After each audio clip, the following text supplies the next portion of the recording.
அதாவது எங்களுடைய கூட்டணி உறுதியான கூட்டணி.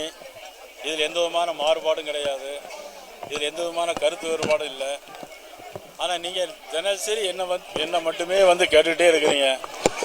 நம் மதிப்புக்குரிய முதலமைச்சர் மதிப்புக்குரிய ஸ்டாலின் அவர்களை போய் நீங்கள் யாருமே கேட்கறதில்ல. மதிப்புக்குரிய என்னுடைய நண்பர் காங்கிரஸ் கட்சியினுடைய தலைவர் செல்வ பெருந்தகை நேற்று பாட்டாளி மக்கள் கட்சி தலைவர் மதிப்புக்குரிய ஐயா ராமதாஸ் அவர்களை சந்திச்சிருக்கிறாங்க. அது குறித்து நீங்கள் மதிப்புக்குரிய முதலமைச்சர் அவர்கள்ட்ட போய் கேட்கவே மாட்டேங்கிறீங்க. இங்கே மட்டும் கேட்குறீங்க அப்படின்னா எனக்கு உங்கள் பேர்லேயே ஒரு சந்தேகம் இருக்குது. ஆளுங்கட்சி தரப்பில் நீங்கள் செயல்படுறீங்களோ அப்படிங்கிற ஒரு எண்ணமும் எங்கள் மனசில் வருது. ஆனால் நீங்கள் அப்படி இருக்க மாட்டீங்கன்னு நினைக்கிறேன். ஆனால் இப்போ இன்னும் ஒரு 2 நாள் உங்களுடைய செயல்பாடுகளை தொடர்ந்து பார்க்கும்போது அந்த மாதிரி ஒரு எண்ணம் எங்களுக்கு தோணுது. அதனால் முதலமைச்சர்கிட்ட போய் கேளுங்க. இன்னும் தேர்தலுக்கு 8 மாதம் இருக்குது. நிச்சயமாக திராவிட முன்னேற்ற கழகம் ஆட்சிக்கு வர முடியாது. எங்களுடைய கூட்டணி, எங்களுடைய தத்துவமே திமுக இனி தமிழகத்திற்கு வேண்டாம், வேண்டாம் திமுக வேண்டாம். இதுதான் எங்களுடைய கோஷம். ஆமாம், எங்களுடைய தாரக மந்திரம். அது தமிழக மக்கள் பிரதிபலிப்பார்கள். அதில் எந்த விதமான சந்தேகமும் இல்லை. ஆகவே இனிமேல் இந்த கூட்டணியை பற்றி இனிமேல் தயவு செய்து யாரும் என்னிடம் தேர்தல் வரும்போது கேளுங்கள்.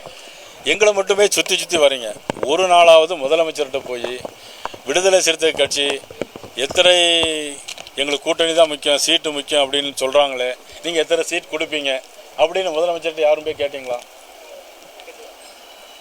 கேட்க போகிறீங்களா? கேட்பீங்களா? கேட்குற இடத்துல பதில் கொடுக்குற இடத்துல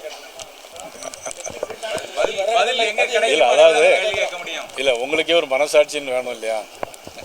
நீங்களே எங்கள்கிட்டயே சுற்றி வர்றீங்க. முதலமைச்சர்கிட்ட போய் விடுதலை சிறுத்தைகளுடைய தலைவர் மதிப்புக்குரிய திருமாவளவன் அவர்கள் எத்தனை சீட்டு கொடுத்தாலும் நிற்பேன்னு சொல்லுகிறார்களே, நீங்கள் எத்தனை சீட் கொடுப்பீங்க அப்படின்னு நீங்கள் கேட்டீங்களா? கேட்கல. ரொம்ப நன்றி, ரொம்ப நன்றி.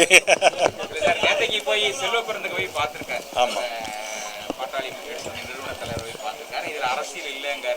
ஒருவேளை மதிப்புக்குரிய சொல்லித்தான் அவர் போய் பார்க்கிறாரு. அவங்க கூட்டணிக்கு எழுப்பதற்கான முயற்சின்னு பார்க்குறீங்களா? அதாவது மதிப்புக்குரிய செல்வ பெருந்தகை மதிப்புக்குரிய முதலமைச்சர் ஸ்டாலின் அவர்கள் சொல்லி போய் பார்த்தாரா, அவர் தனிப்பட்ட முறையில் போய் பார்த்தாரா என்பது யூகத்தின் அடிப்படையில் நம்ம இல்லை, அரசியல் இல்லாமல் பார்க்க வேண்டிய அவசியம் இல்லை. அரசியல் இல்லை என்று சொன்னாலும் பிற்காலத்தில் அது ஒரு அரசியலாக வராமலும் இருக்கலாம். பிளே ஸ்டோர் மற்றும் ஆப் ஸ்டோரில் இருந்து பாலிமர் செயலியை QR கோடு மூலம் பதிவிறக்கம் செய்யுங்கள். செய்திகளை உடனுக்குடன் பெறுங்கள்.